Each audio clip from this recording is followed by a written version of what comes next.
The mop pressed against oil-stained concrete, spreading dirty water into cracks that had swallowed decades of grease and rust. Ethan Cross watched the puddle expand, thinking about nothing in particular, because thinking required energy he didn't have after 8 hours of school, and this being his fifth job in 7 months. The garage smelled like gasoline and leather that had absorbed too many years of sweat, but it wasn't the worst place he'd worked. At 15, he'd already scrubbed floors at 3 diners, sorted laundry at a facility that fired him for arriving 12 minutes late, and stocked shelves at a grocery store until the manager decided teenagers weren't worth the liability insurance. This job paid Kate $60 for 4 hours of mopping, hauling, and keeping his mouth shut. No questions about social security numbers or work permits or why a kid his age needed money badly enough to show up at Ironwood Garage with calloused hands and desperate eyes.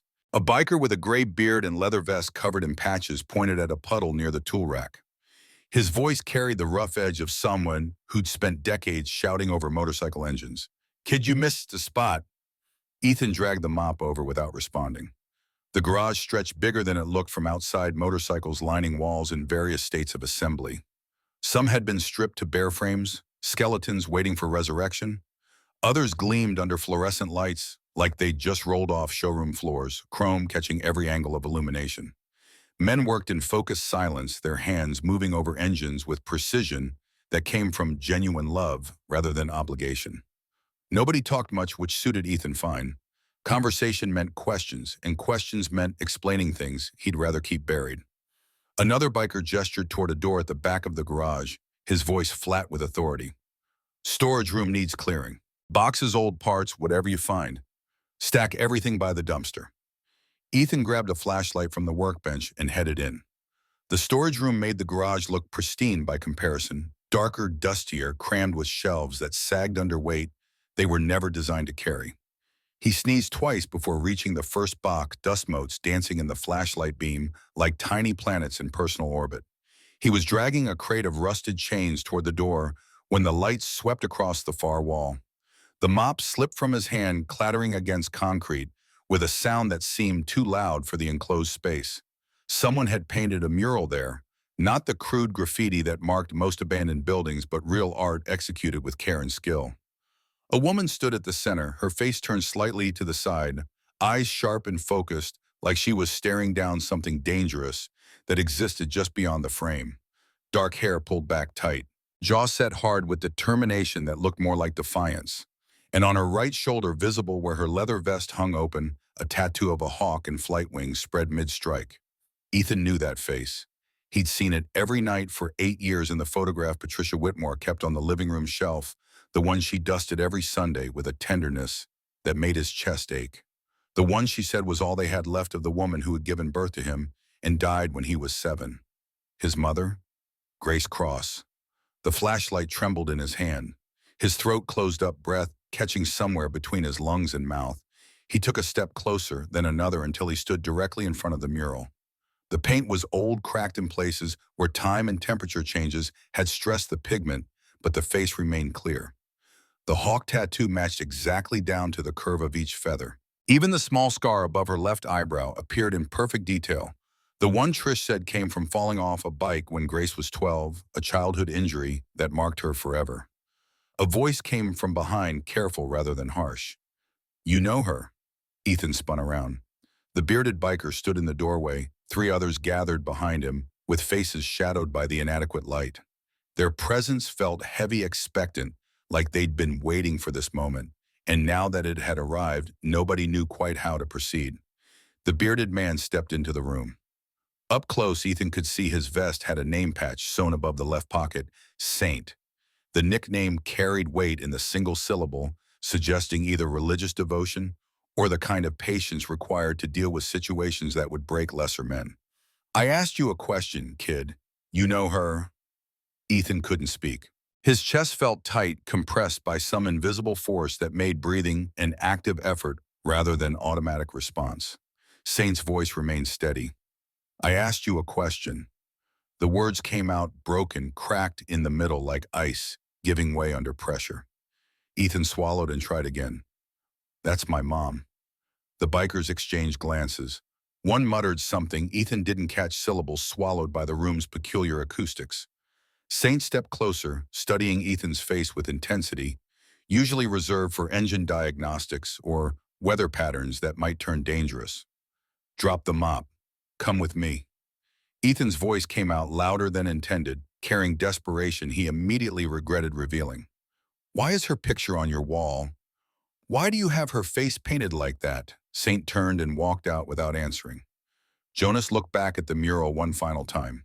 His mother stared past him, frozen in paint, holding secrets she'd never bothered to share. Secrets that apparently involved leather-clad bikers and murals painted with reverence, usually reserved for saints or martyrs. He followed. Saint led him through the garage and into a side office that smelled like old coffee and motor oil. The room was small, cluttered with trophies whose plaques had tarnished to illegibility, helmets hanging from hooks, like captured enemy heads, and photographs pinned to a corkboard in no particular order. One wall featured a map of Washington state marked with red pins clustering around Seattle and spreading outward in patterns that suggested either territorial expansion or points of significant interest. Saint closed the door and sat on the edge of a metal desk that had seen better decades. Sit down. Ethan stayed standing, spine rigid with defiance born from years of being told what to do by people who had no real authority over his life. Tell me why you have her picture. Saint rubbed his jaw, studying Ethan like he was deciding something important. How much truth to reveal? How much burden a 15-year-old kid could carry without breaking? What did your guardian tell you about your mother? The question felt like a trap, but Ethan answered anyway. Trish said she was a waitress. She died in a car accident when I was 7. His hands curled into fists at his sides, nails biting crescents into palms. Why? Saint was quiet for a long moment, then spoke with careful precision. That mural isn't random art. It's our emblem. Every club has one. Ours is modeled after the strongest fighter we ever had. He paused, letting the weight settle. Falcon. Ethan blinked confusion, replacing anger. What? Your mother's road name. Falcon. The word felt wrong in his mouth, sharp-edged and foreign. My mom wasn't a biker. Saint stood and pulled a photograph from the corkboard, handling it with reverence, usually reserved for religious icons. He handed it to Ethan. The image showed a younger version of Grace standing between two motorcycles, arms crossed, wearing the same leather vest from the mural. She looked fierce, confident, nothing like the soft-faced woman in Trish's photograph who smiled with gentle, maternal warmth. This Grace looked like she could take on the world and win. She worked at the diner, but that was her cover, her real work. Saint's voice dropped lower, intimate, despite the industrial surroundings. She was part of a network that pulled people out of bad situations. Very bad situations. Ethan stared at the photo. His mother's eyes looked different here, harder, but also alive in a way he'd never seen before. The disconnect between these two versions of the same woman created cognitive dissonance that made his head hurt. I don't understand. You don't have to. Not yet. Saint took the photo back and pinned it carefully to the board, positioning it exactly where it had been before, like even millimeters mattered. But if you're going to work here, you need to know that name means something. Falcon wasn't just a biker. She was a legend. Ethan's voice shook despite his best efforts to control it. Then why didn't she tell me? Why did she let me think she was just... Because legends die young, kid, and mothers want their sons to live. Something cracked inside Ethan's chest, a structural failure he couldn't name or repair. He turned and walked out of the office past the bikers, who watched with unreadable faces, past the motorcycles and tools and oil stains that marked territory he no longer understood. He didn't stop until he was 3 blocks away, standing under a broken streetlight, trying to remember how to breathe properly. His mother had been a fighter, a legend, and she'd never told him. Never given him the option to know who she really was beneath the waitress smile and gentle bedtime stories. He didn't sleep that night. He lay on the thin mattress in his room, staring at the water stain on the ceiling that looked like a bird with broken wings. Every time he closed his eyes, he saw the mural, his mother's face painted like a warrior, surrounded by bikers who spoke her name like it meant something sacred. The hawk tattoo burned in his memory, vivid and permanent. Trish was already gone when he woke, leaving before dawn for double shifts at the hospital that kept them in this apartment, with its leaking pipes and neighbors who screamed at each other through walls thin as cardboard. Ethan made toast, burned it, ate it anyway. The hawk tattoo stayed in his mind, refusing to fade. He'd never seen it in real life. In the photograph Trish kept, Grace wore a cardigan and smiled with maternal softness. She looked like someone who baked cookies and read bedtime stories, not someone who rode motorcycles with men covered in scars and tattoos that told stories in permanent ink. He grabbed his backpack and headed for the door, then stopped. The photograph sat on the shelf, same as always, Grace's face captured in a moment of apparent normalcy.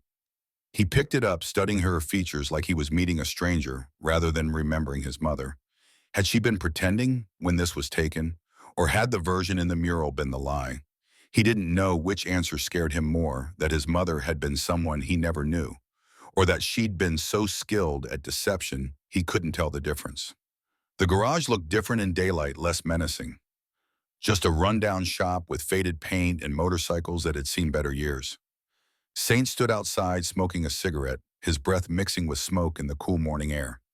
He didn't look surprised when Ethan walked up. Thought you might not come back. Ethan stopped a few feet away, maintaining distance. I need answers. Real ones. Saint took a long drag, then crushed the cigarette under his boot. You hungry? The question caught Ethan off guard. What? There's a diner 2 blocks over. Food's decent. We can talk there. Ethan hesitated, calculating risks against potential rewards. I'm supposed to work. You're not cleaning today. Saint started walking, voice casual, like they were old friends rather than strangers connected by secrets. Come on. They walked in silence through a neighborhood that was quiet this time of day. A few cars passed. A dog barked somewhere, the sound echoing off brick walls. An old woman swept her porch with methodical precision, creating small clouds of dust that caught the morning light. Normal life happening, like the world hadn't just tilted sideways for Ethan, like finding out your dead mother was a secret fighter was just another Thursday morning event. The diner was small with cracked vinyl booths and a waitress who looked like she'd been working there since before Ethan was born, moving with efficient weariness that came from decades of repeating the same motions. Saint ordered coffee and eggs.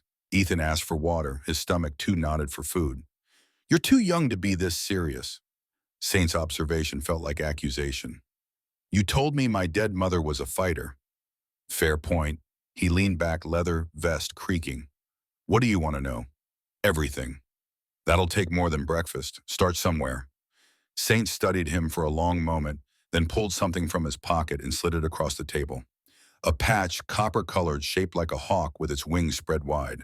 The stitching was worn but careful, like someone had spent hours getting each detail right, pouring love or obsession into every thread.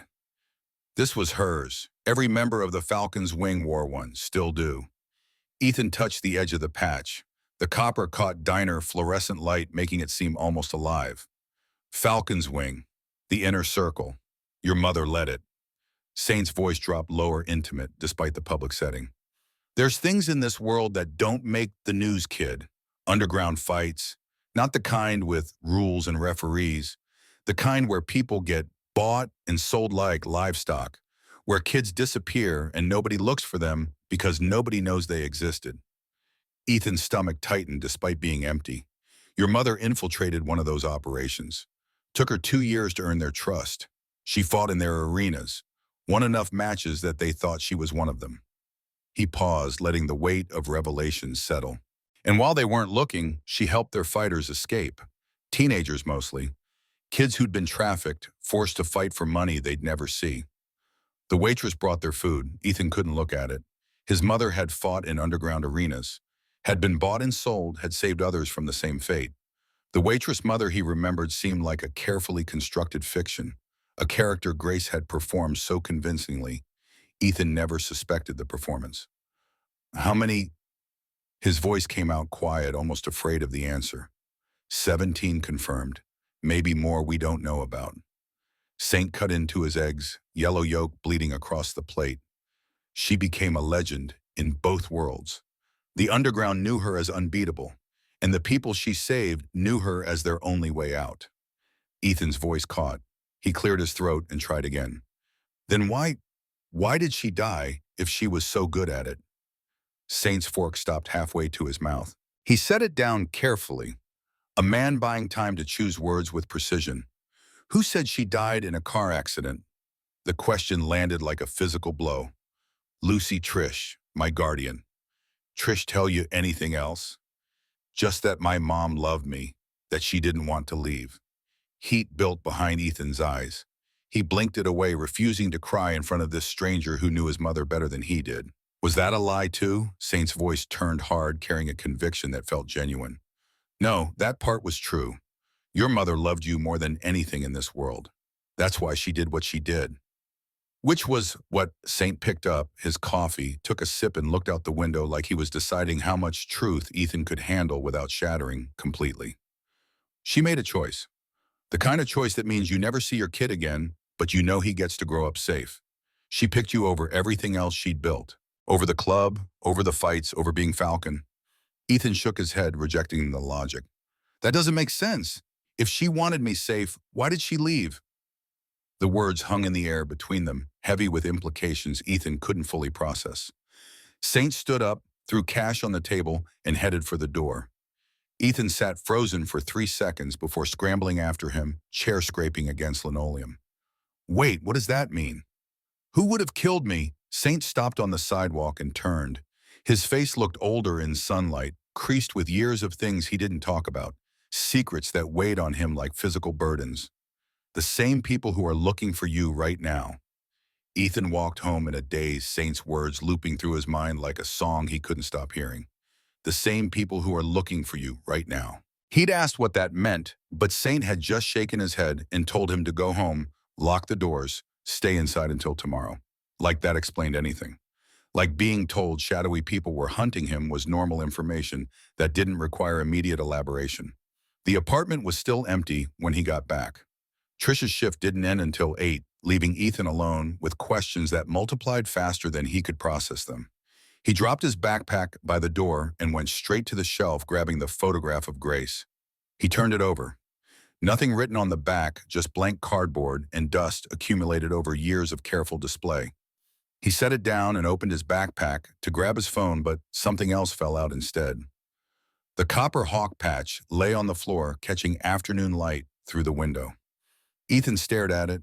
He hadn't put it there. He'd left it on the diner table when Saint walked out. Someone must have slipped it into his backpack while he wasn't looking, a message or gift whose meaning remained unclear. He picked it up, turning it over in his hands. The stitching was intricate, tiny loops of thread forming feathers, talons, fierce eyes that seemed to watch him with judgment. On the back, someone had sewn a small cloth label with faded ink. F7, F for Falcon. But what did the 7 mean? The front door opened. Ethan shoved the patch into his pocket as Trish walked in, already pulling off her hospital badge. She looked exhausted, her scrubs wrinkled, her hair falling out of its ponytail in ways that suggested the shift had been particularly brutal.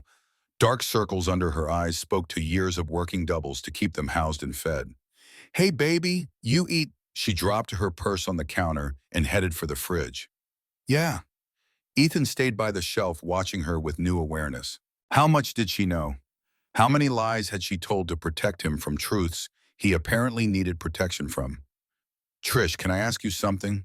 Of course. She pulled out leftover pasta and grabbed a fork. Did my mom ever ride motorcycles? Trish's hand froze on the container. For just a second, less than a heartbeat, her whole body went still. Then she turned, forcing a smile that didn't reach her eyes. Why would you ask that? Just wondering.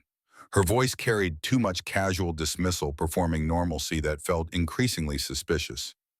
Your mama worked at Rosie's diner, you know that.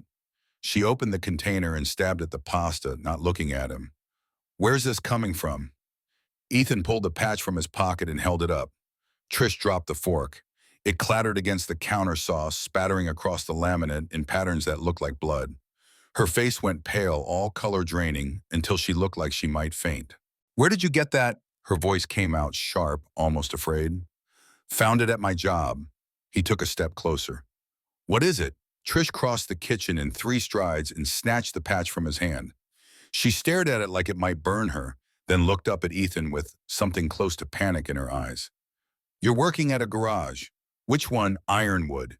It's just cleaning work. Oh God. Trish pressed her hand to her mouth. Oh God, Ethan, no. What's wrong? She turned away from him, gripping the counter. Her shoulders shook. Ethan realized she was crying, tears falling silently in ways that made his chest ache. Trish, I promised her. Her voice broke on the words. I promised I'd keep you away from that life. I promised you'd never have to know. Ethan felt something cold settle in his chest, heavy and permanent. Know what? Trish wiped her eyes and turned back to him. When she spoke, her voice was steadier, but her hands trembled as she held out the patch. Your mama wasn't a waitress. I mean, she was, but that wasn't... She took a shaky breath. She was part of something bigger, something dangerous. The words fell between them like stones dropped in still water, creating ripples that expanded outward until they touched everything Ethan thought he knew about his life. The falcon's wing. Trish's eyes widened. They told you. Some of it, not enough. He took the patch back. Why didn't you tell me? Because she died protecting you from it. Trish's voice rose, cracking with emotion that had been building for 8 years. She gave up everything.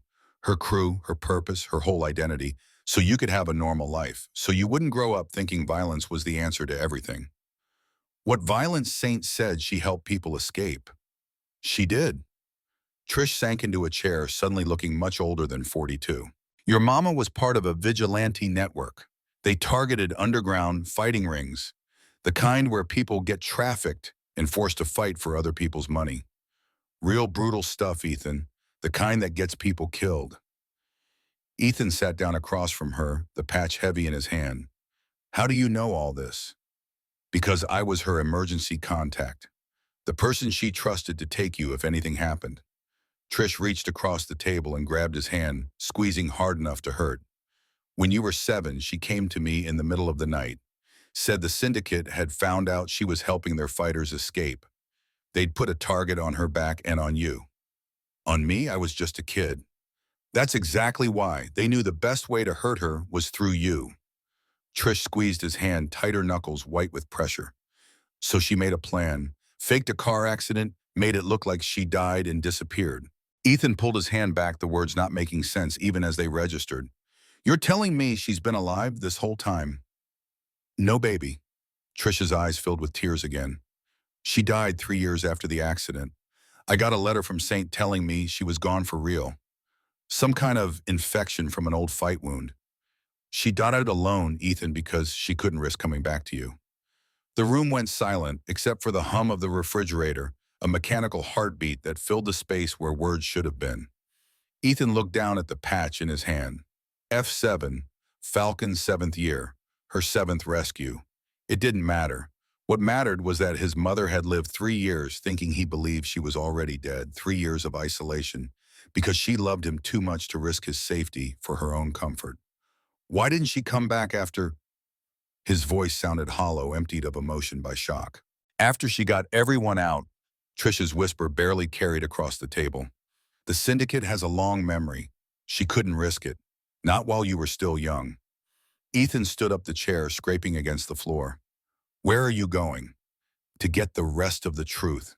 He was out the door before Trish could stop him, the hawk patch burning in his pocket like a coal that still held heat from his mother's hand. 2 days later, Ethan found Saint at the same diner, sitting in the same booth, like he'd been waiting for this exact moment. The older man didn't look surprised when Ethan slid into the seat across from him. Trish tell you, well, enough. Ethan pulled out the hawk patch and set it on the table between them. But I want to hear it from you. The real version, not the one she tried to soften. The waitress came over. Saint ordered coffee and pie. Ethan shook his head when she looked at him, appetite dead. You should eat something. Saint's observation felt like concern rather than suggestion. I'm not hungry, I'm angry. Fair. He leaned back, studying Ethan with those sharp, weathered eyes that had seen too much to be shocked by teenage rage. What do you want to know? Everything you didn't tell me before. How bad it really was. What she actually did. Ethan's jaw tightened. And why the hell she thought leaving me was better than staying. Saint was quiet until the waitress brought his order. He took a sip of coffee, grimaced like it was too hot, then set the cup down carefully. You know what a concrete pit is? Ethan shook his head. It's where they held the fights, underground parking garages mostly, Old warehouses, basements of buildings that don't officially exist anymore. They'd put up chain link walls, pack in a crowd, and throw two people in the center. Saint's voice stayed level, but his eyes went distant, looking at memories he'd rather forget.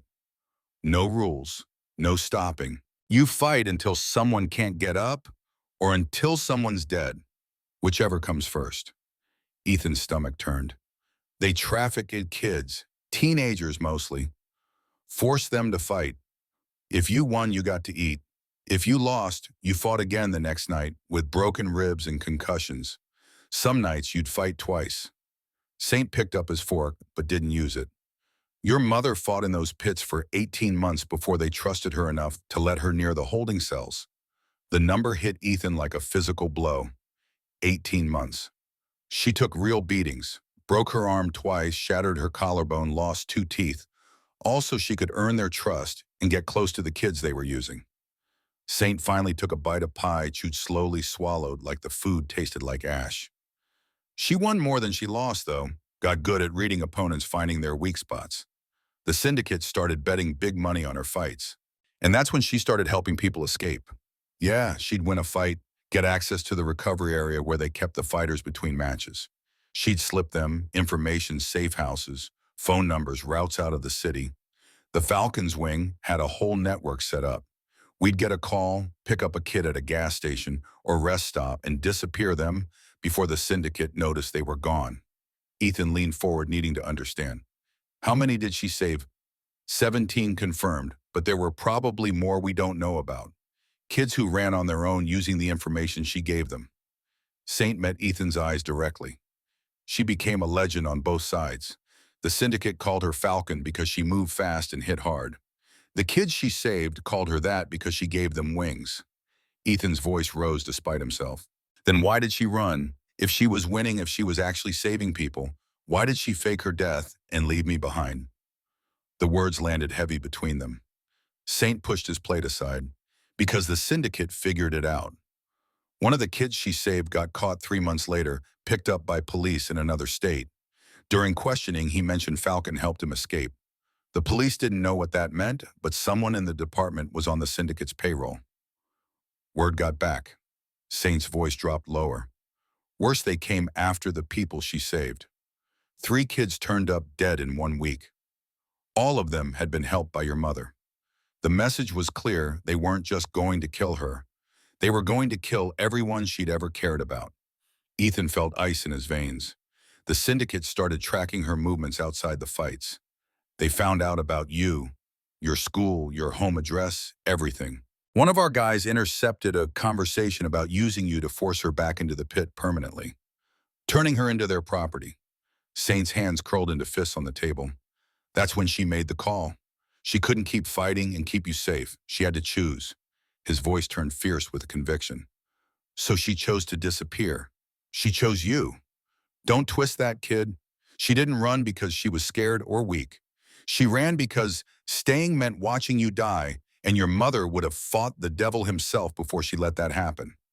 Ethan stared at the hawk patch on the table.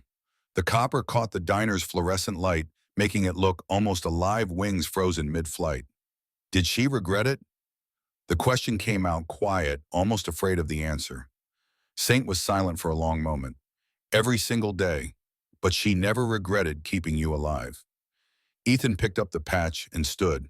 His legs felt shaky, but he stayed upright. Where are you going? Home, to think. Saint's voice stopped him at the edge of the booth. Ethan, your mother was the strongest person I ever knew. Not because she could fight, because she knew when to walk away. Ethan didn't respond. He walked out of the diner and into the cool night air, carrying the weight of a truth he wasn't sure he wanted. He woke to pebbles hitting his window at 4:47 in the morning. The sound pulled him from dreams where his mother fought faceless opponents in concrete pits that had no exits. He stumbled to the window and looked down. Saint stood in the alley below his breath, visible in the cold air.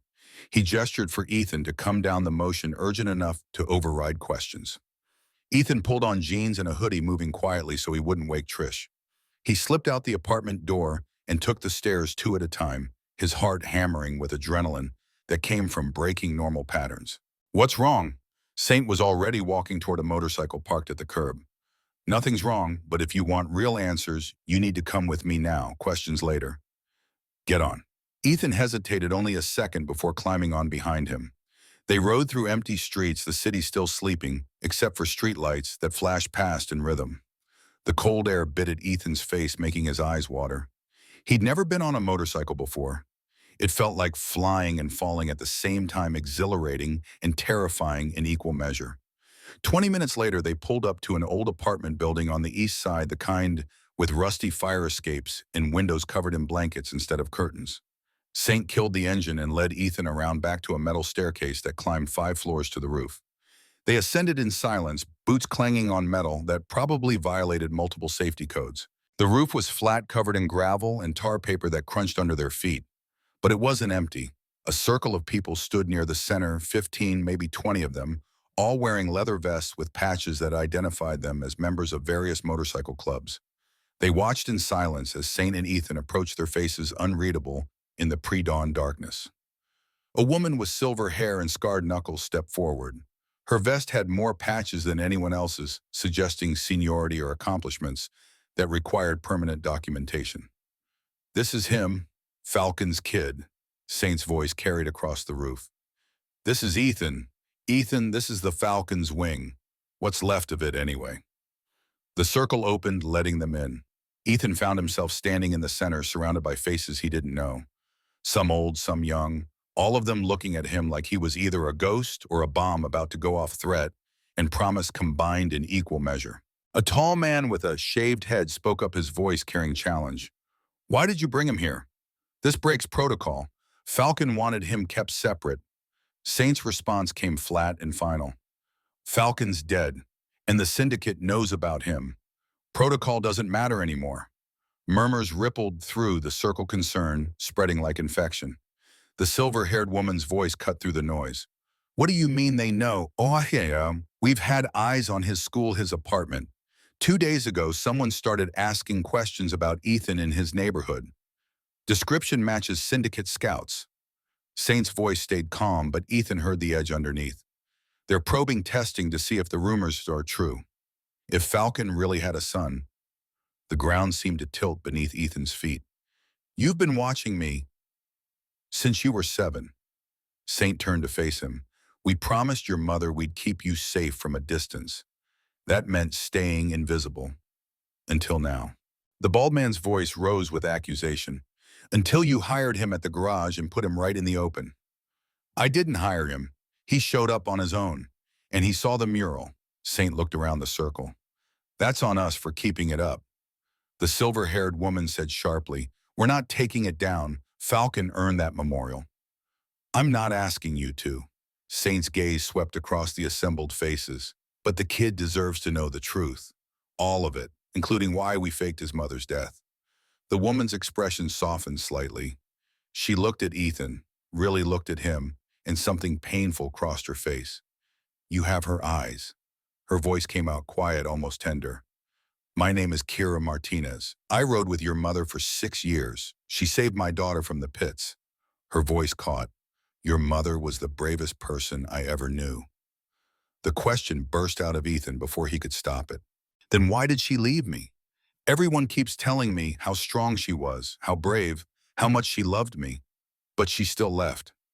Kira's response came firm and immediate. "Strong people run when staying means everyone they love dies. The syndicate didn't just threaten you, Ethan. They threatened every single person your mother ever saved. 17 kids, teenagers with whole lives ahead of them. The syndicate said if she didn't come back and fight exclusively for them, they'd hunt down every escapee and kill them slowly." Ethan's breath caught. She had a choice: go back and become their property, fighting until she died in the pit, or disappear. Make them think she was already dead and hope they'd leave everyone else alone. The bald man corrected. "They killed 3 before she faked her death. After the accident, after the funeral, after we spread word that Falcon was gone, the killing stopped. The syndicate moved on, found other fighters, other operations. Your mother's disappearance saved 14 lives. Plus yours." Saint added, "Plus yours." Ethan felt like he was standing in the center of something much bigger than himself. A story that started before he was born and hadn't ended when his mother died. If she was so important, why didn't she come back after? You said she lived 3 more years. Why didn't she come home? The circle went quiet. Kira exchanged a look with Saint. Something unspoken passed between them. Because we told her the syndicate was still watching you. We told her it wasn't safe yet. Saint's voice came out careful, like he was walking on glass. Ethan's stomach dropped. Was that true? Saint's silence was answer enough. You lied to her? Ethan's voice rose. You kept her away from me when she didn't have to be. Kira stepped forward, voice firm. We kept her alive. The syndicate had informants everywhere, Ethan. If she'd come back, if she'd been seen with you even once, it would have confirmed their suspicions. They would have come for both of you. She died alone because you were afraid. She died safe, and so did you. That was the deal. Ethan looked around the circle at these people who'd known his mother, fought beside her, loved her in ways he'd never understand, who'd also lied to her, kept her isolated, protected her by imprisoning her in a loneliness that eventually killed her. If you wanted me safe, why tell me any of this now? Why not just let me keep thinking she died in an accident? Kira stepped forward and placed something in his hand. A phone, old cracked screen, but powered on. Because your mother left something for you, and we think it's time you saw it. Ethan stared at the phone in his hand, but before he could turn it on, Saint's own phone buzzed. Then another. Then 3 more went off around the circle like dominoes falling. Saint pulled his phone out, looked at the screen, and his face went hard. Everyone off the roof, now. What is it? Kira moved beside him, reading over his shoulder. Oh God, what's happening? But the circle was already breaking apart, people moving fast toward the stairs. Saint grabbed Ethan's shoulder. We need to get you out of here. Tell me what's going on. Saint was already pulling him toward the stairs. The warehouse, our main safe house. Someone just torched it. They descended the fire escape in a controlled rush, boots clanging on metal. Ethan nearly tripped twice trying to keep up. By the time they reached ground level, half the group was already on motorcycles, engines roaring to life like mechanical thunder. Kira shouted over the noise. Take him home. Keep him away from this. Ethan pulled away from Saint. No, if this has something to do with my mother, it has everything to do with her. Which is exactly why you need to stay out of it. But Ethan was already climbing onto the back of Saint's bike. Saint swore under his breath, then kicked the engine to life. Hold on tight, and if I tell you to run, you run. Understand? Ethan nodded. They rode in formation, 8 bikes moving through the city like a wolf pack. The sky was starting to lighten, that gray moment before dawn when everything looks washed out and unreal. They cut through downtown past closed shops and early morning joggers heading toward the industrial district on the south side. Ethan smelled the smoke before he saw it. The warehouse sat at the end of a dead-end street surrounded by chain-link fence. Or it used to be a warehouse. Now it was a burning shell, flames eating through the roof, black smoke pouring into the morning sky. 2 fire trucks were already there, hoses trained on the blaze. Saint stopped his bike a block away. The others pulled up beside him, engines idling. He turned to Ethan. Stay here. This time Ethan didn't argue. He watched as Saint and Kira walked toward the fire line, flashing something to one of the firefighters. They talked for minutes, too far away for Ethan to hear. Then they walked along the fence line to the back of the lot. Another biker, younger guy with a bandana and nervous energy, stood nearby. What was in there? The guy shook his head. Storage mostly, old records, equipment. Some of us crashed there when we needed a place to stay. Someone knew exactly what they were hitting. You think it was the syndicate? Who else? Saint and Kira came back looking grim. Saint motioned for everyone to circle up away from the firefighters and any curious onlookers. His voice came out quiet. Arson, accelerant poured along the exits. Time to go up at dawn. Professional work. Someone asked, anyone inside? No, lucky break, nobody's used it as a crash pad in 2 weeks. Saint pulled something from his pocket, a piece of paper singed at the edges. He held it up so everyone could see. In thick black marker, someone had written 4 words that made Ethan's blood run cold. The bird had a son. Every eye turned toward him. Kira's voice cut through the silence. They know he exists, and they know we've had contact with him. The bald man demanded, how we've been careful. Nobody's talked. Doesn't matter how. What matters is they're sending a message. Saint's voice stayed level. They burned the warehouse because it was connected to Falcon. Now they're telling us they know about Ethan. We need to move him. Tonight. Get him out of the city. Ethan stepped forward, voice coming out stronger than he felt. No, I'm not running. My mother ran to protect me. She spent 3 years hiding because you told her to. I'm not doing that. I'm not spending my life looking over my shoulder. The bald man's voice came harsh. Then you'll spend a very short life in a concrete pit. That's what they do, kid. They find leverage and they use it. Your leverage now. Saint reluctantly agreed. He's right. If they know about you, they'll use you to hurt us. Or they'll try to recruit you, make you into what your mother fought against. Why would they want me? I can't fight. Kira's voice came quiet. You're Falcon's son. In their world, that's mythology. They'll want to prove they can break you like they couldn't break her. Or they'll want to turn you into their fighter and undo everything she stood for. Ethan looked at the burning warehouse, at the smoke rising into the dawn sky, at the message on that piece of singed paper. His mother had tried to protect him by disappearing. These people had tried to protect him by keeping him ignorant. And now the very thing they'd all feared had happened anyway. The syndicate knew he existed. The war his mother thought she'd ended by dying had just begun again, and Ethan was standing at the center of it, whether he wanted to be or not. Before anyone could respond to the message on the singed paper, phones buzzed again around the circle. The sound cascaded through the group like a wave, each notification triggering the next. Saint pulled his phone out, stared at the screen, and his expression shifted from concern to something darker. Everyone move. Now. Kira looked over his shoulder, her face draining of color. What now? The circle was already fragmenting, people heading toward their bikes with practiced urgency that suggested this wasn't their first emergency evacuation. Saint grabbed Ethan's arm, not roughly, but with enough force to communicate severity. We're leaving, different route than we came. Tell me what's happening. Saint was already moving, pulling Ethan toward his motorcycle. Video message, sent from unknown number. He held up his phone. The preview image showed a concrete room with chain-link walls, the same kind of fighting pit Saint had described at the diner. Ethan's stomach dropped. Saint hit play. A distorted voice spoke over the static image, electronically modified to sound inhuman. Falcon flew away, but her chick is still in the nest. We'll be watching. Tell him we remember his mother fondly. Tell him we have unfinished business.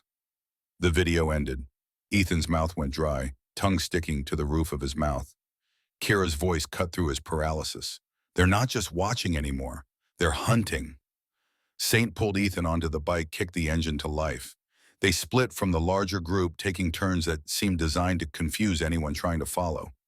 Doubling back through residential neighborhoods, cutting through parking lots, making sure nobody could track their destination. The morning sun was fully up now, painting everything in harsh light that made the night's events feel surreal, like they'd happened to someone else in a different timeline. They ended up in a neighborhood Ethan didn't recognize.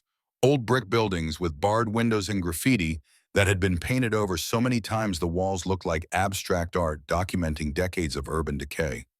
Saint parked in an alley behind what looked like an abandoned gym. He unlocked a side door with 3 different keys, each one turning a separate deadbolt. Inside, the air smelled like old sweat and liniment.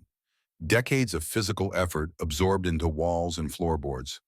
Punching bags hung from chains in dim light that filtered through grimy skylights.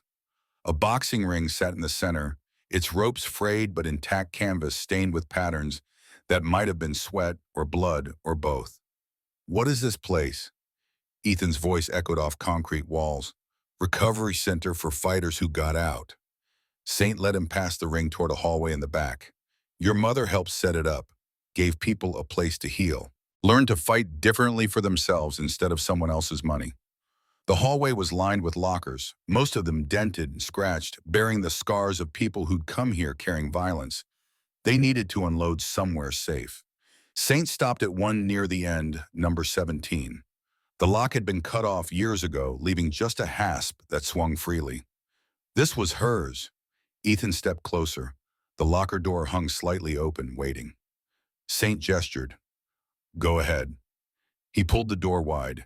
Inside, the metal was covered in photographs, some taped, some held by magnets that had rusted but still clung stubbornly to the surface.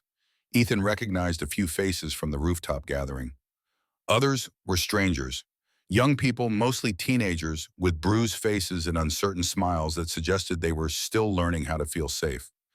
The ones she saved, she kept their pictures, wanted to remember why she did it. Saint's voice came from behind, quiet with reverence. On the shelf inside sat a pair of cracked leather gloves worn thin at the knuckles, a vest with a hawk patch sewn on the back identical to the one Ethan carried in his pocket, and a phone that looked newer than the one Kira had given him, but still outdated by current standards. Ethan picked up the gloves. They were smaller than he expected, proportioned for hands that could cup a child's face when kissing him goodnight. The memory hit him with physical force, Grace's palms warm against his cheeks, her voice soft with love, as she told him to sleep well, dream of dragons and knights and happy endings that seemed possible when you were 7 and your mother was still alive. The phone has video files encrypted. Took us 2 years after she died to crack the code. Saint leaned against the lockers. When we finally did, we realized she'd been documenting everything. Every fight, every rescue, every piece of evidence she collected against the syndicate. White insurance. She knew if something happened to her, someone needed to finish what she started. Saint's pause carried weight. There's something else in there. A list. Ethan set down the gloves and picked up the phone. The screen lit up, battery still half full, like someone had been keeping it charged out of devotion or habit. The background showed a hawk in flight against a blue sky wing spread in the moment before striking prey. He found the files easily, dozens of videos, all labeled with dates and codes he didn't understand. But there was also a document titled simply, Still Breathing. He opened it. Names filled the screen, 17 of them, each with a date beside it. The dates ranged from 12 years ago to 8 years ago, spanning the period of Grace's work. The most recent confirmation was from 6 months ago. Those are the people she saved. Next to each name, the last date we confirmed they were alive and safe. Ethan scrolled through the list, his throat tightening. All of them. All 17 are still alive. Every single one. Some have families now, jobs, normal lives. Saint moved beside him, pointing at names. That one's a nurse in California. This one's a mechanic in Montana. This one teaches high school English in Tennessee. Ethan stared at the names. These weren't statistics or abstract victories. These were actual human beings, walking around with beating hearts in complex lives, all because his mother had been willing to break her own bones to earn trust from people who trafficked children. A name near the top caught his eye. David Cole, dated 13 years ago. Is that? Yeah, Hammer, the guy from the roof. Saint's voice carried something like pride. Your mother pulled him out when he was 16. He'd been fighting for 2 years. Broken jaw, 3 cracked ribs. She got him out, brought him here. Then he joined the wing to help her do the same for others. The cycle of salvation, violence transforming into protection. Ethan looked around the gym with new understanding, seeing it not as abandoned building, but as temple where broken people learn to become whole. Why did she keep fighting after she started rescuing people? Why didn't she just stop before they figured it out? Saint was quiet for a long moment, his answer coming carefully. Because they kept bringing in new kids. Every time she saved one, they'd traffic 2 more. She couldn't walk away while that was happening. Wasn't in her nature. So she just kept going until they caught her. She kept going until she had you. Then she had to choose. Saint's hand settled on Ethan's shoulder, grip firm, but not controlling. Your mother didn't quit because she was weak. She quit because she finally had something more important than the fight. Ethan closed the phone, looked at the photographs covering the locker door. 17 faces, 17 futures, all existing because one woman had decided their lives mattered more than her own safety. The syndicate wants revenge. Not just on me, on everyone she saved. That's what the video meant. Unfinished business. Saint's silence confirmed it. They're going to come after these people because of me, because now they know she had a son and you've all been protecting me. We're working on securing everyone, getting them out of sight. Ethan turned to face him. It won't be enough. They burned your warehouse. They found me. They're going to keep pushing until someone breaks. Then we don't break. She kept evidence in these videos, evidence that could take down the syndicate. Yeah. Then we use it. We finish what she started. Saint shook his head. You're 15 years old. Ethan's voice came out steadier than he felt, surprising himself with the conviction behind the words. I'm Falcon's son, and I'm done hiding. He told Saint he needed to use the bathroom, then slipped out the gym's back exit while Saint was on the phone with Kira, voice low and urgent as he discussed security protocols. Ethan had Grace's phone in his pocket, the one with all the evidence, and he had a plan that would probably get him killed, but felt necessary in a way he couldn't fully articulate. The videos Grace had recorded showed faces, locations, dates, men in expensive suits watching fights like they were sporting events rather than human suffering, placing bets, exchanging money in patterns that suggested organized crime rather than isolated incidents. If Saint was right about the encryption being cracked 2 years ago, then the Falcon's wing had been sitting on this evidence without using it. Too careful, too protective, too worried about consequences to actually take action. Ethan needed to be reckless. He found an internet cafe still open in a neighborhood where nobody asked questions if you paid cash. The guy behind the counter didn't even look up from his phone when Ethan handed him $20 for an hour of computer time. Ethan had spent enough time online to know where the underground forums lived. The dark corners of the internet where people bought and sold things that weren't legal, where fighters and organizers communicated in code about events that happened in basements and warehouses. It took him 20 minutes to locate the right forum, a place where the language was deliberately vague, but the meaning clear to anyone who knew what they were looking for. He created an anonymous account, then posted in the general discussion thread, typing quickly before doubt could stop him. Falcon's chick still remembers how to fly. Iron Yard, midnight. Come alone and we'll talk about unfinished business. He used his mother's road name deliberately, the signature phrase Saint had mentioned. If the syndicate was monitoring these forums, and he was betting everything they were, they'd see it within minutes. Jonas logged off, paid for a bottle of water he didn't drink, and walked back into the night. His phone buzzed immediately. Trish calling. He silenced it. Then it buzzed again, a text from an unknown number. Where are you? Saint had somehow gotten his number, probably from Trish during one of their coordination calls about keeping Ethan safe. He typed back quickly, finishing what she started. Don't follow me. He turned off his phone completely, removing even the possibility of being tracked. The Iron Yard was an abandoned shipping facility on the waterfront, all rusted cranes and stacked containers covered in gold droppings and graffiti, declaring territorial claims that no longer mattered. He'd heard about it from kids at school, the place where people went to do things they didn't want witnessed.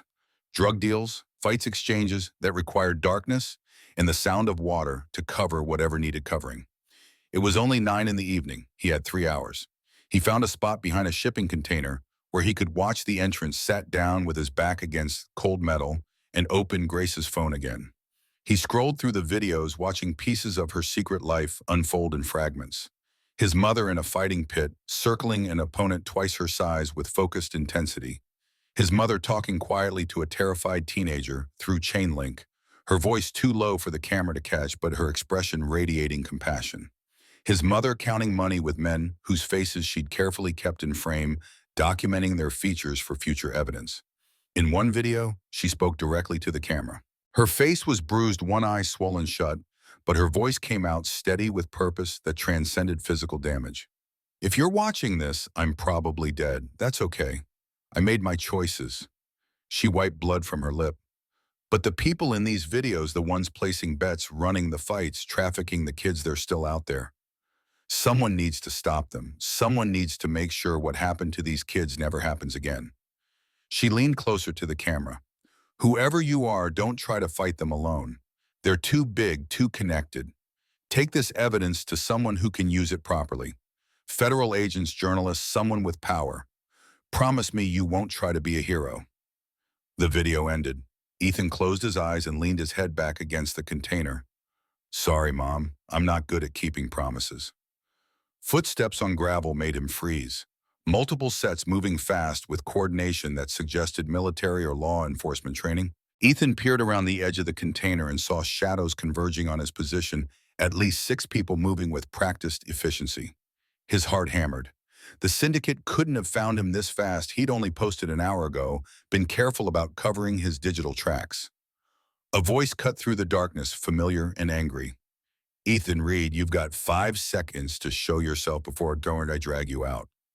Saint, not the syndicate. Ethan stood up slowly, raising his hands in surrender. How did you find me? Saint emerged from shadows with Kira and four others from the Falcon's wing. None of them looked happy, their expressions ranging from concerned to furious. You think we don't monitor those forums? Saint grabbed Ethan's shoulder, not gently. You think we're amateurs? I posted anonymously. You used your mother's signature phrase. Kira's voice came out cold as winter wind. Unfinished business. And she used that exact wording in her last message to the syndicate before she disappeared. Anyone who knew Falcon would recognize it immediately. That was the point. I wanted them to know it was real. I wanted them to come. Saint's grip tightened. So you could do what? Exactly fight them. You don't know how. Negotiate. You have nothing they want except yourself. Die heroically, because that's the only way this ends, kid. I have the evidence. I was going to trade it for a promise they'll leave everyone alone. Kira shook her head, the gesture sharp with frustration. The syndicate doesn't make deals, Ethan. They make examples. Your mother learned that the hard way. Ethan pulled away from Saint. So what I just hide forever, let them burn down everything she built while I pretend to be normal. You stay alive. That's what she wanted. That's what she died for. She died alone and scared 3 years after giving up everything she cared about. Ethan's voice cracked despite his efforts to control it. Is that what you want from me? Spend my whole life running from people who are already coming? The group went silent. Finally, Hammer spoke up, his voice carrying the weight of someone who'd lived through similar calculations. The kid's got a point. They know about him now. Hiding won't work anymore. Saint turned sharply. So what do you suggest? We do what Falcon would have done. We go on offense. Hammer's jaw set with determination.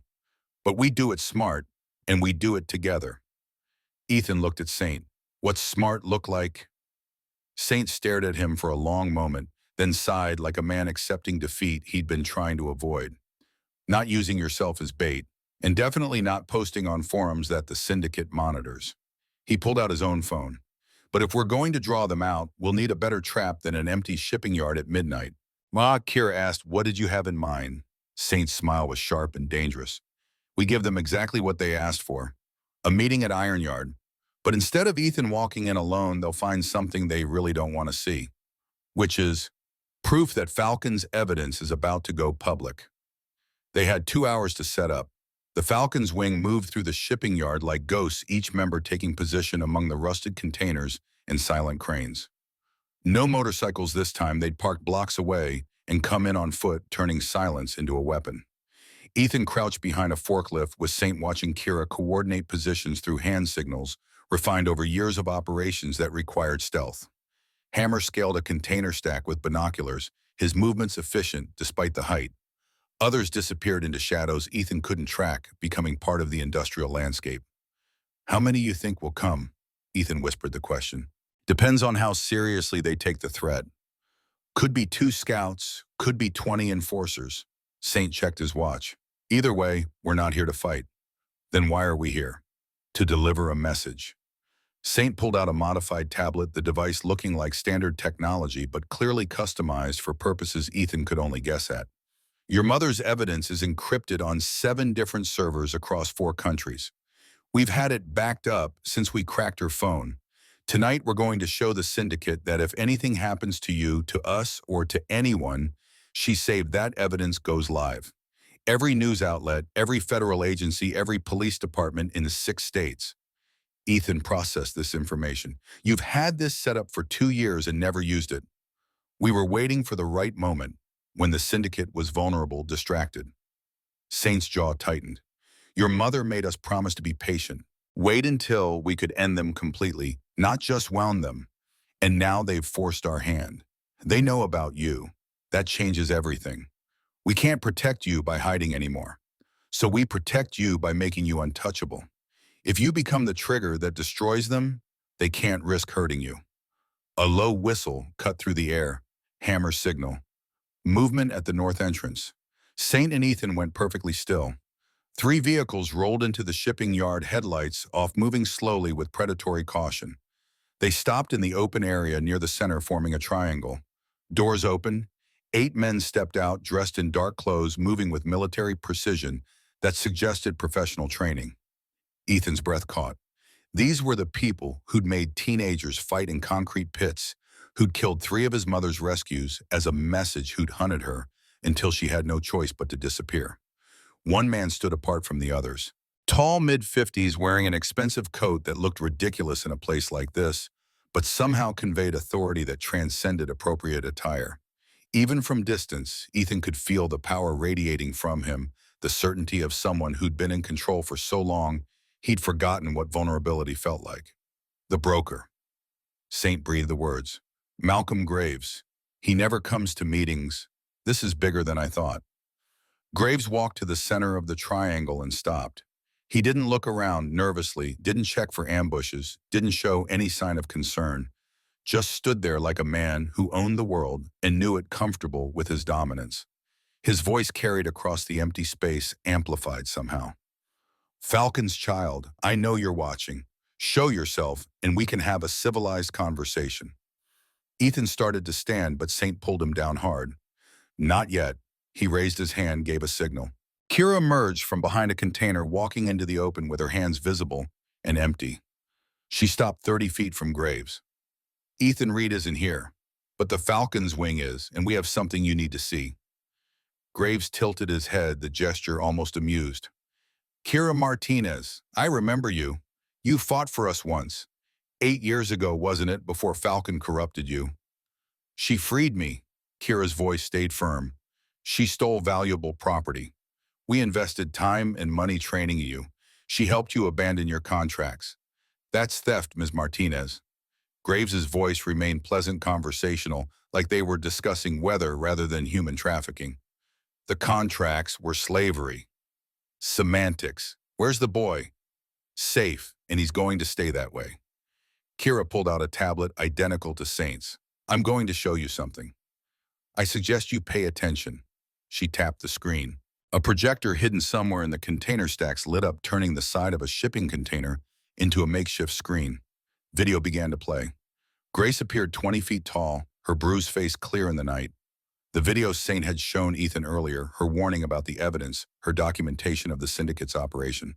But the video continued past where it had ended before revealing new footage Ethan hadn't seen.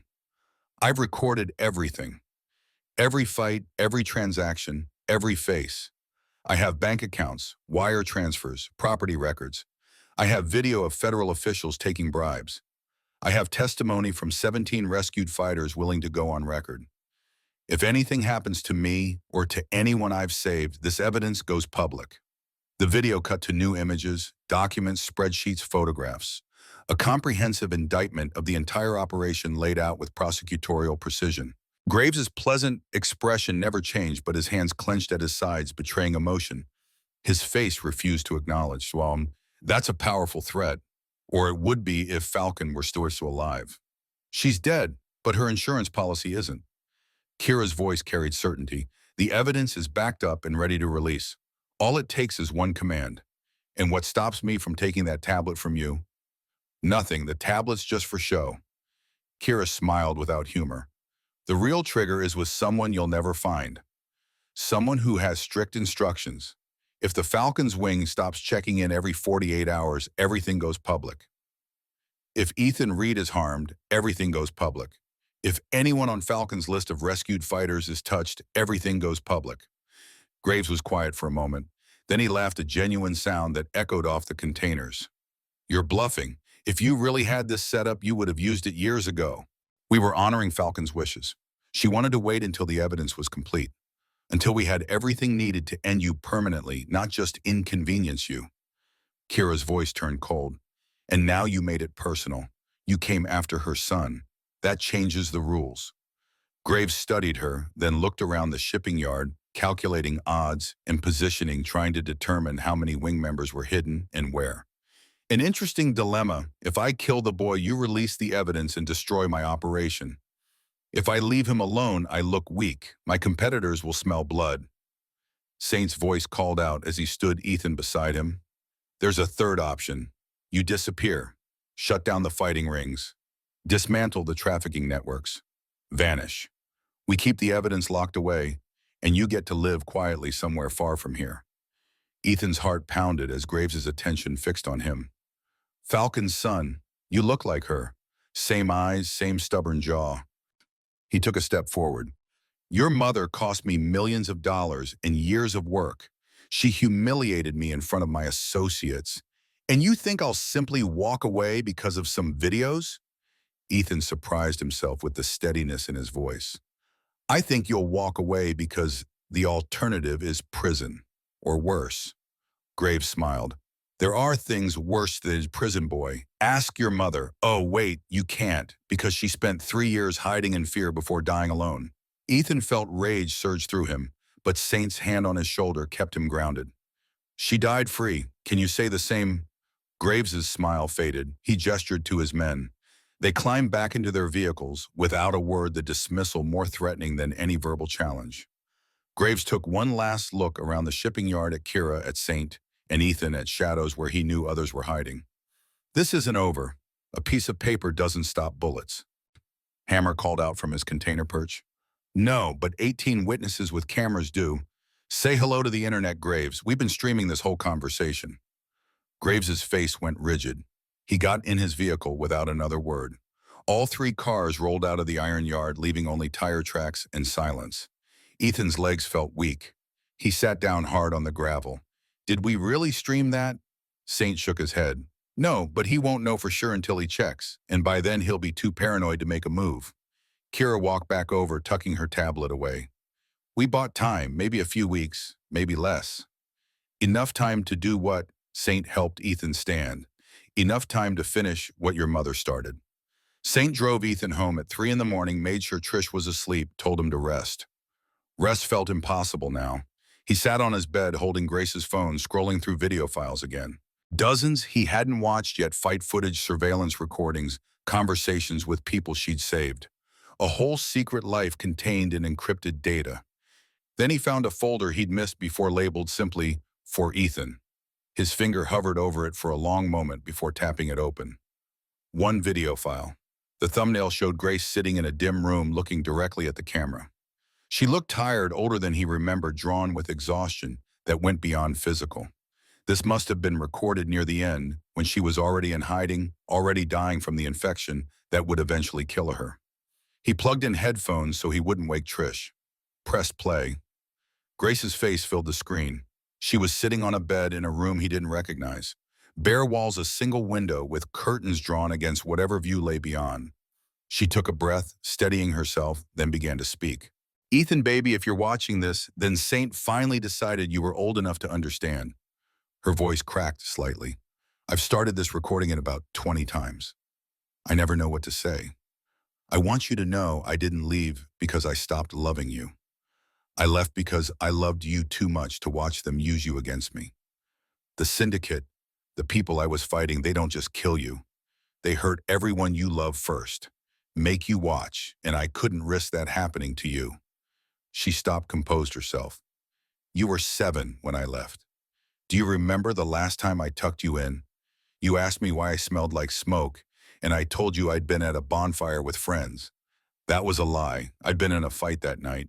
Won it, but barely. Came home with bruised ribs, and I still picked you up, held you, read you that book about the dragon you loved. Tears formed on Ethan's own cheeks. He remembered that book, still had it on his shelf, pages falling out from repeated readings. I fought in those pits for 18 months. Broke bones, lost blood, got concussions that made me forget my own name for hours. She leaned closer to the camera. And every single time I thought about you, every punch I took, every fight I won, it was all to save kids who reminded me of what you might become if I failed. If I let the syndicate keep operating.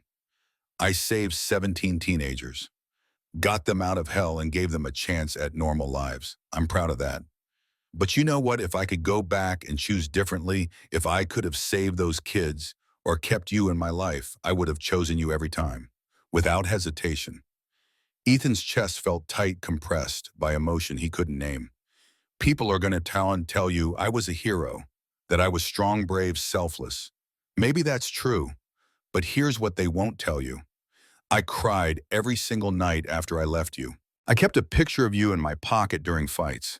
I would have given up everything, my mission, the rescues, all of it, if I could have held you one more time. She wiped tears from her face, smearing them across her bruised cheek.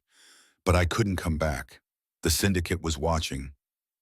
They knew about you. If I'd shown up, if they'd seen us together even once, they would have taken you. Used you to control me. Made me fight for them until I died in some concrete pit while you watched. I couldn't let that happen. So I stayed away. Lived in cheap motels and safe houses. Stopped using my real name. Watched from a distance while you grew up without me. Saint sent me pictures sometimes. Birthdays, school plays, you learning to ride a bike. I have them all memorized. She smiled through tears. I don't know how much longer I have. This infection in my side isn't getting better, and I can't risk going to a hospital. So I'm recording this now while I still can. I need you to know the truth about why I left. Not the version Saint will tell you that I was protecting you, that I was doing the right thing. Here's the real truth, baby. I was terrified. The admission hit Ethan like physical impact. He'd never heard his mother admit fear before, not even in his memories of her when she was alive. I was terrified of failing you, of the syndicate finding you, of you growing up thinking I didn't love you, of dying before I could explain. She pressed her hand against the camera like she was trying to touch him through the screen. If they can't use your fist, they'll use your child. That's what I learned. That's why I had to disappear. Because my love for you was the biggest weapon they could ever have against me. You were never abandoned, Ethan. You were protected. And I know that doesn't make it hurt less. I know you probably hate me for leaving.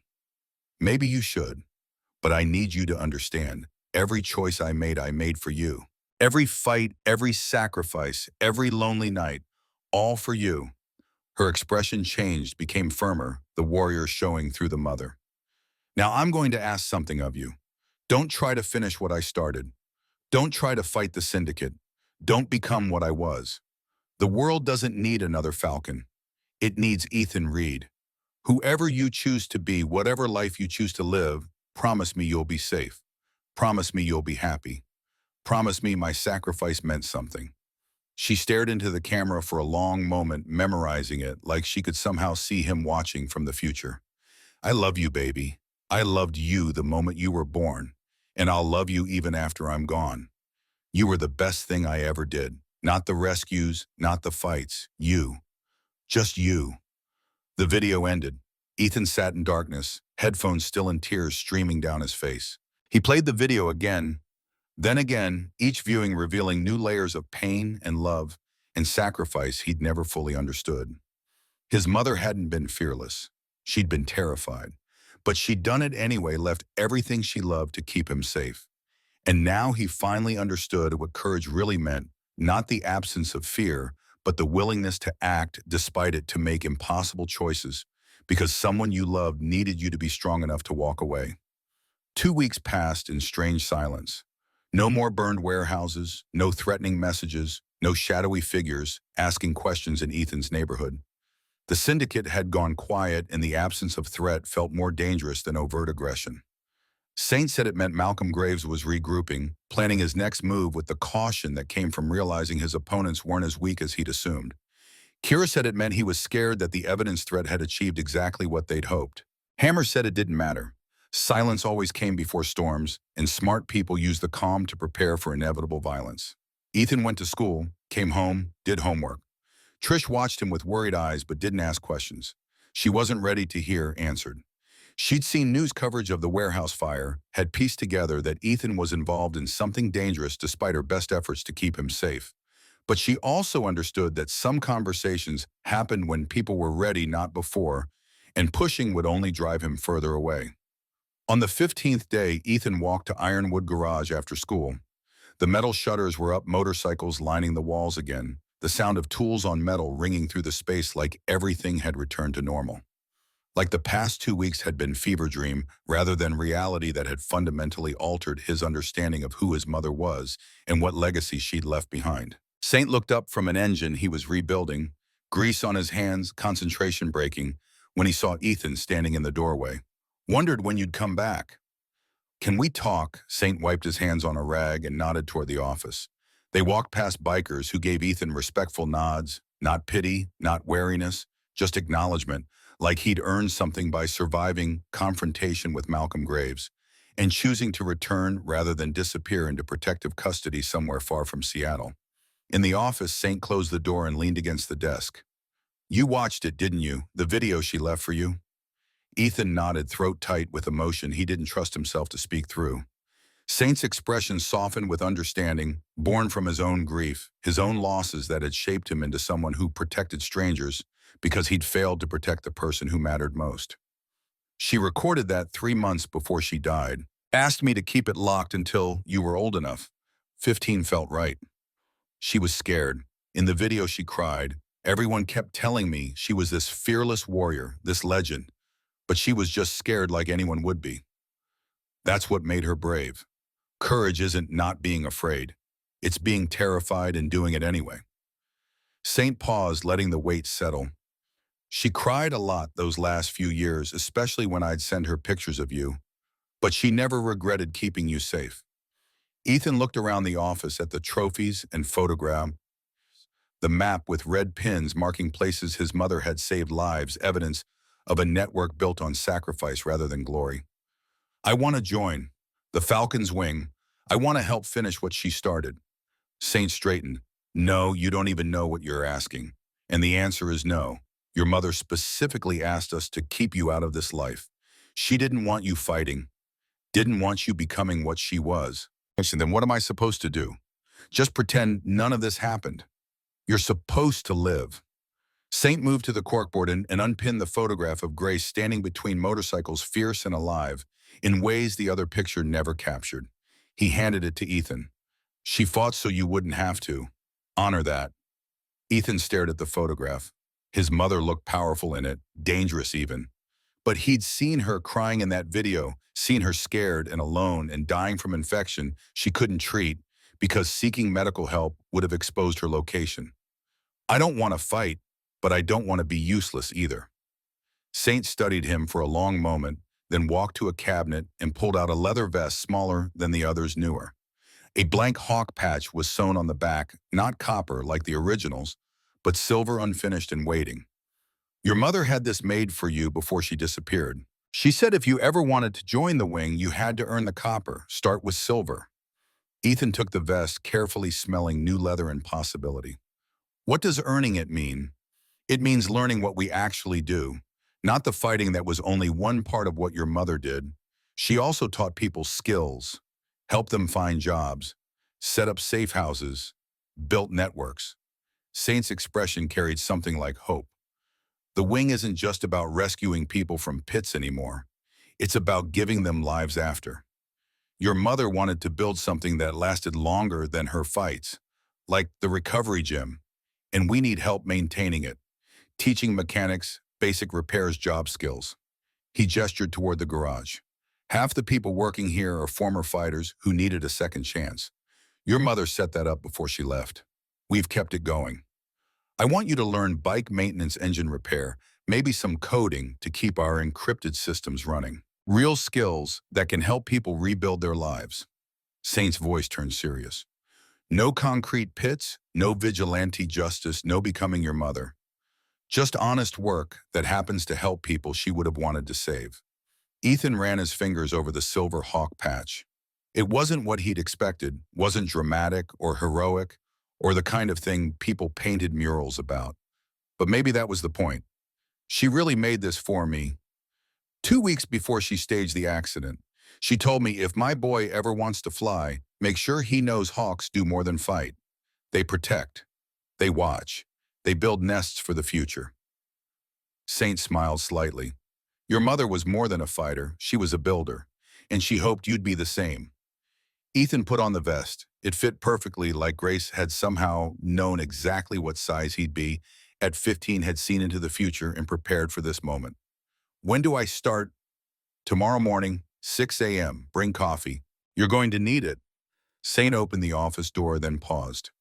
"Ethan, your mother would be proud, not because you're joining the fight, but because you're choosing to help. There's a difference." 4 months later, the back section of Ironwood Garage had transformed. No longer just storage for old parts and forgotten equipment, it had become a teaching space where 12 regular students learned skills that could build futures. Some came from foster care, some were runaways, Some were just lost teenagers who needed direction and purpose. Ethan taught them how to rebuild motorcycle engines, how to weld broken metal back together, how to diagnose problems that seemed insurmountable until you understood the underlying systems. They called it Falcon's Nest, the name emerging naturally from conversations about what the space represented. A place where broken things learned to fly again, where people with fractured histories could rebuild themselves through the simple act of creating something functional from pieces that seemed beyond repair. One student reminded Ethan of how Hammer must have been at 16, Marcus Brown, 17, angry and defensive, fresh out of foster care, with distrust of adults carved so deep it had become part of his identity. Ethan didn't push, just showed him how to change spark plugs, how to listen to an engine's rhythm, and diagnose problems from sound alone, gave him something to be good at when nothing else in his life had ever worked properly. After 3 weeks, Marcus started talking about the group home where older kids took what little the younger ones had, about fights he'd been in just to survive street combat that had nothing to do with organized pits, but everything to do with proving you were too dangerous to be easy prey. Ethan listened without trying to fix it. That sounds really hard. The acknowledgement meant more than solutions ever could. Marcus looked at him with something like gratitude. Why do you do this workshop thing? Why do you care? Ethan thought about Grace's video about her crying every night about choosing to save strangers because she couldn't save herself from the systems that had failed her. Because someone did it for people I care about, and they can't anymore. So I'm doing it for them. Marcus nodded slowly, understanding debt to people you never met, legacy of care that transcended the original giver. Meanwhile, Saint and Kira worked with a journalist. Saint trusted a woman named Rebecca Torres, who specialized in investigative pieces about organized crime and human trafficking. They spent months carefully going through Grace's evidence, verifying everything with federal investigators who'd been quietly building cases against trafficking networks for years, but lacked the insider documentation that could transform suspicions into prosecutable offenses.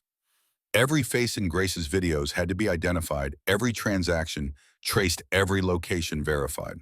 The work was meticulous and slow, requiring patience that felt impossible when danger still lurked at the edges of their awareness.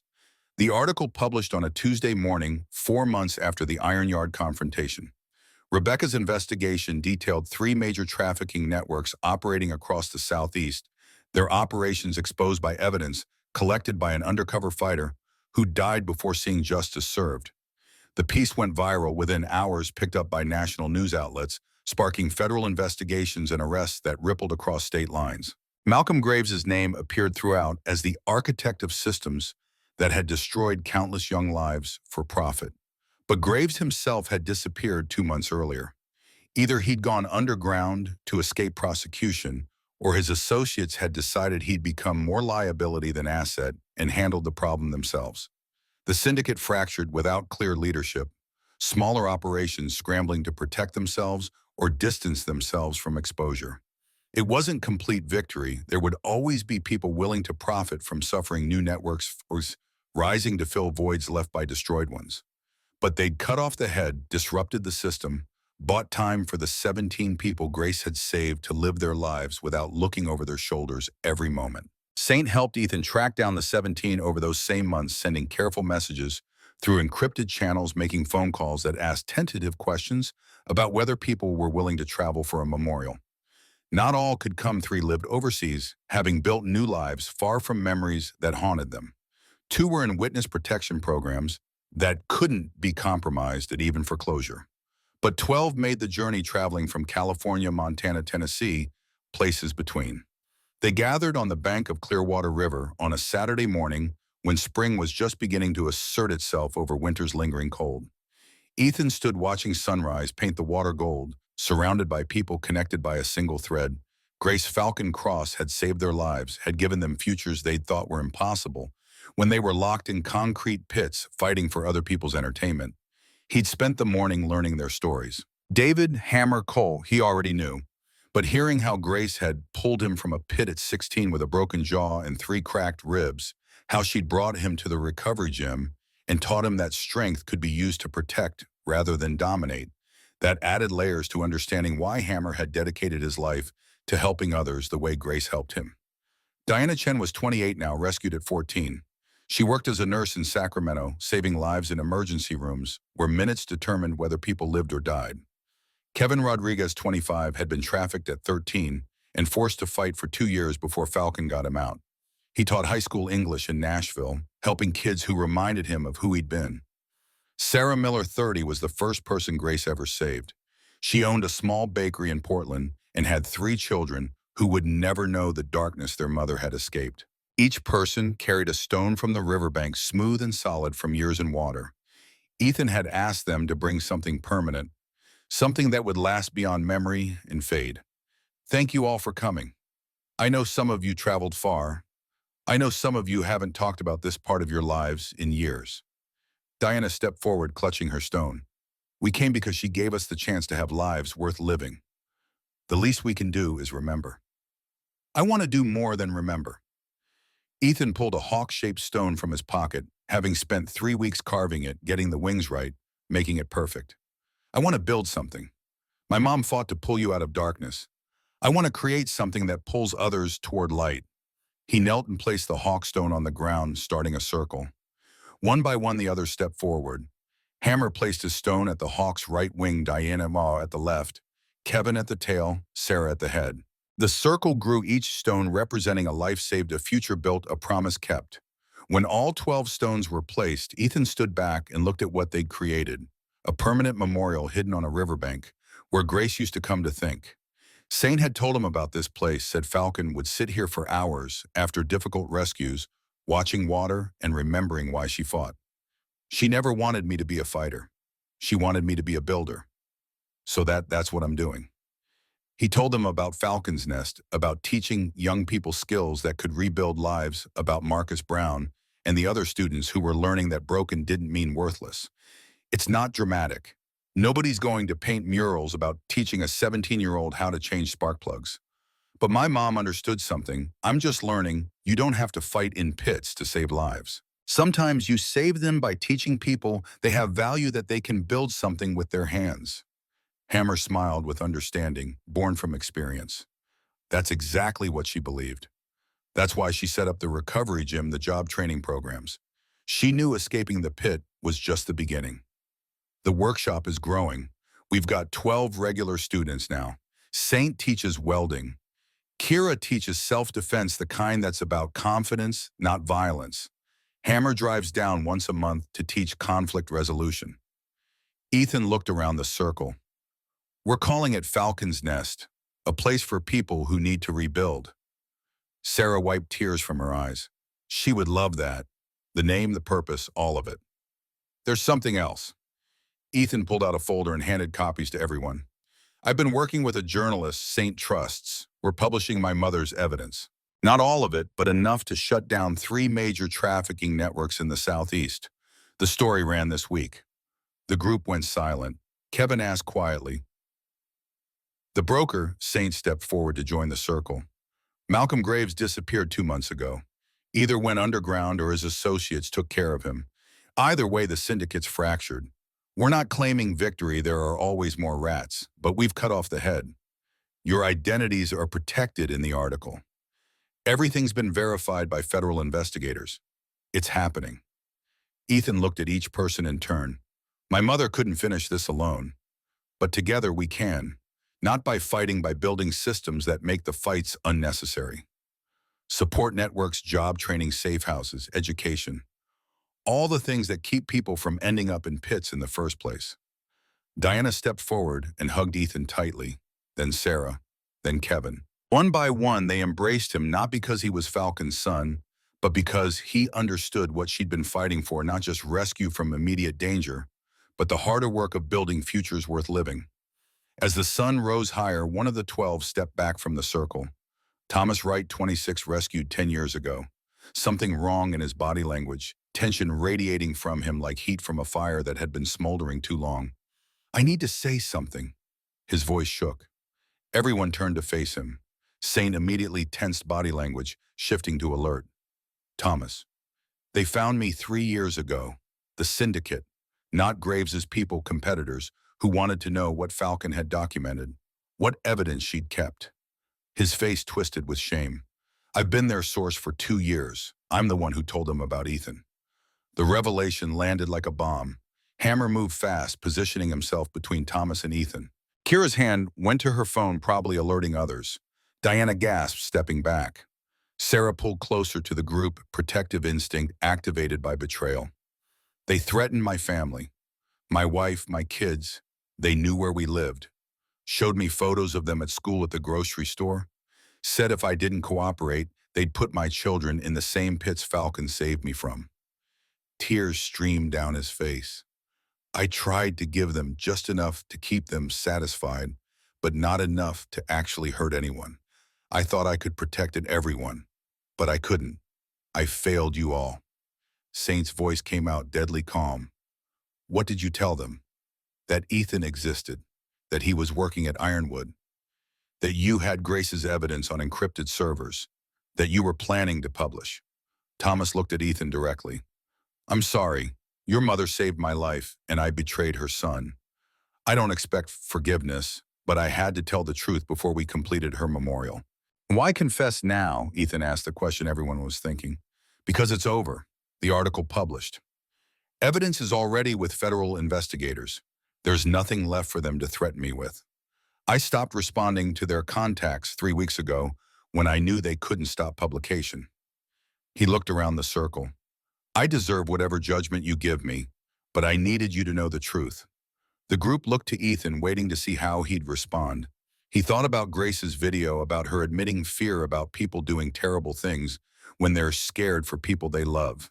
He looked at Thomas, who was 16 when trafficked, who Grace had saved, who then had his own family threatened, who tried to protect both sides and failed. Did you tell them where we are right now? Thomas shook his head violently. No, I stopped feeding them information when the article was verified. They can't stop it anyway. Ethan processed this. The man before him was both victim and perpetrator, had been saved, then used that salvation as leverage to hurt others, had tried to walk an impossible line between protecting his family and honoring his debt to Grace. My mother understood something I'm still learning, that people do terrible things when they're scared for people they love.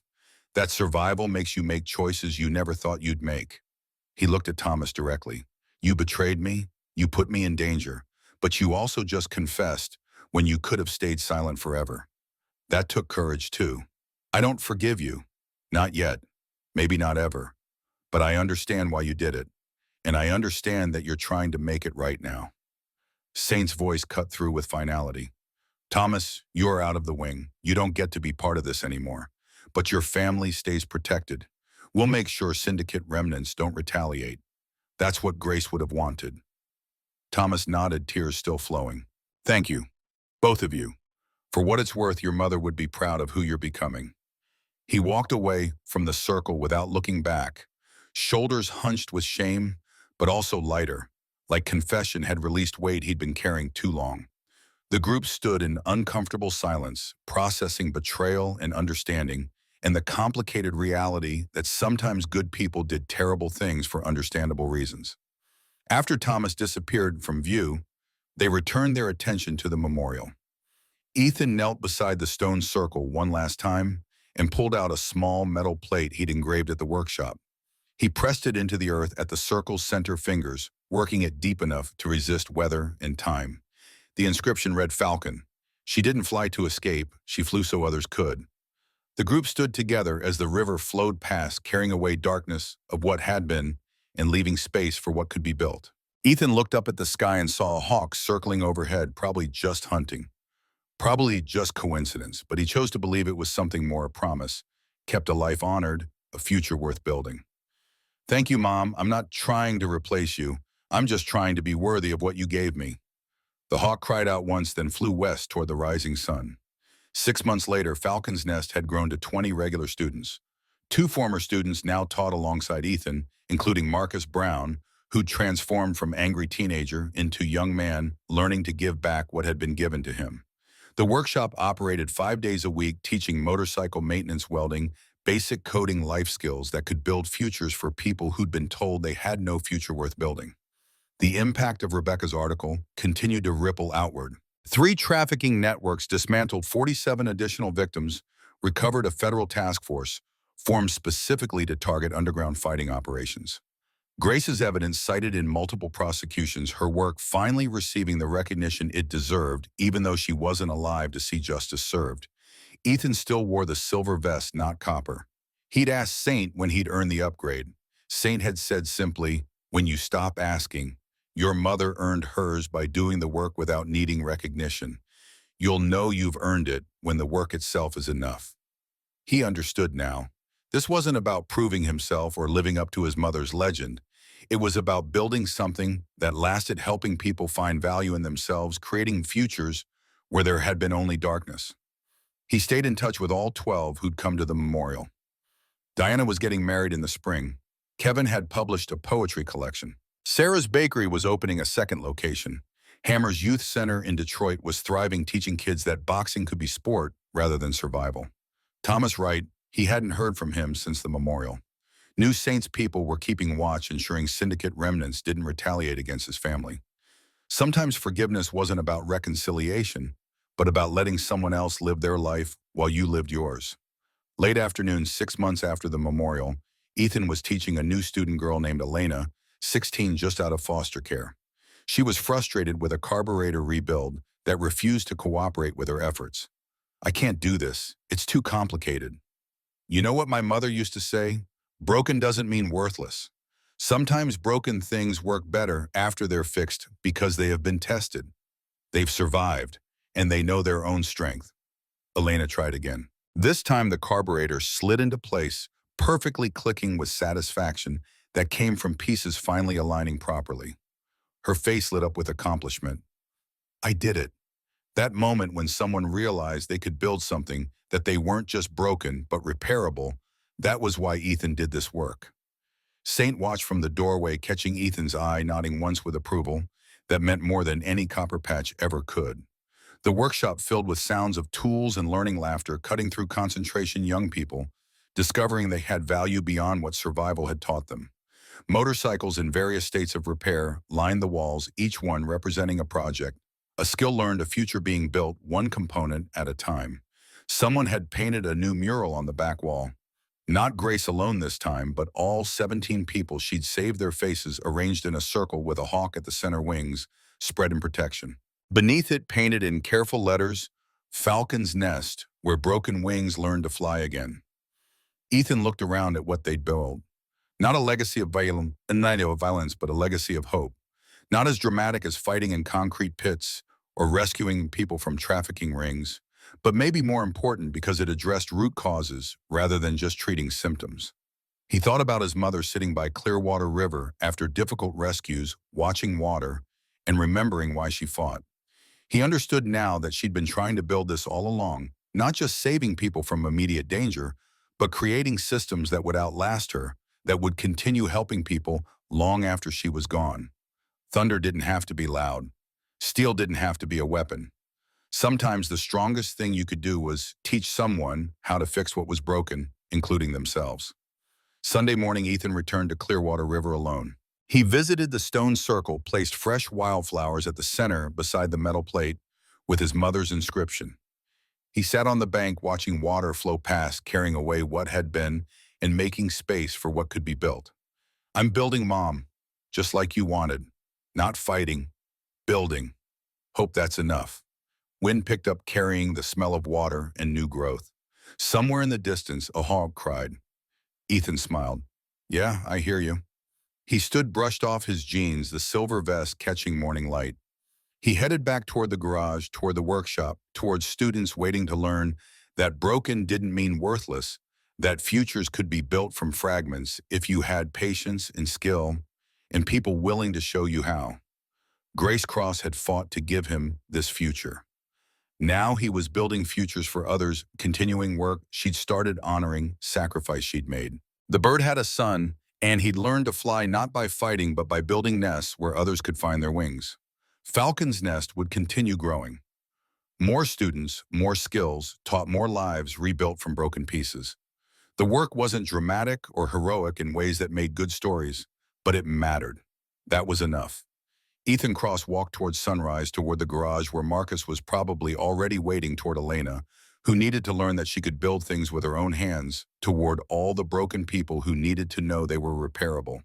His mother had given him life twice, once when she bore him, once when she died to protect him.